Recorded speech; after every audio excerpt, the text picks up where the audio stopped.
దేశంపై మువ్వన్నెల జెండా రెపరెపలాడాలి అని, దేశం అంటే మట్టి కాదో ఈ దేశం అంటే మనుషులు అనే నినాదానికి మనమంతా కట్టుబడి ఉండాలి అని లయన్స్ క్లబ్ సెంట్రల్ శ్రీకాకుళం అధ్యక్షులు బొడ్డేపల్లి సురేష్ గురువారం అన్నారు. స్వాతంత్ర దినోత్సవం సందర్భంగా లయన్స్ క్లబ్ ఆఫీస్ ఆవరణలో లయన్స్ అధ్యక్షులు డాక్టర్ బొడ్డేపల్లి సురేష్ జెండా ఆవిష్కరణ చేసి మాట్లాడుతూ దేశం కోసం పోరాడిన ప్రతి ఒక్క యోధుడును మనం చేసుకునే దినమని, వారి పోరాట త్యాగ ఫలమే ఈరోజు మనం స్వేచ్ఛా జీవనం అన్నారు. Mentor Natukula Mohan, zone chairman Ponnada Ravikumar, Badana Devabhushana Ravul సహకారంతో నిరంతరం సేవకులకు శ్రీకారం చుట్టామని, ట్రెజరర్ జోగి, భారతి ఇందుకు లయన్స్ క్లబ్ సభ్యులతో ముందుకు వెళ్తామన్నారు.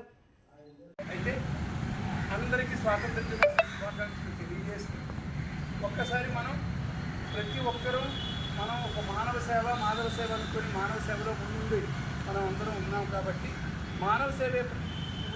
ధ్యేయంగా మనందరం పాటుపడి ఇంకా ఈ సంవత్సరం చాలా కృషి చేసి ఎన్నో కార్యక్రమాలు చేసి మనం ముందుండాలని నేను మనసా వాచ మిమ్మల్ని కోరుకుంటూ మీకు ఆశీస్సు ప్రసాదిస్తూ భగవంతుడు ఆయురారోగ్యములు ఐశ్వర్యాలు అన్నీ ఇవ్వాలని మీకు కోరుతూ కలుగుతుంది.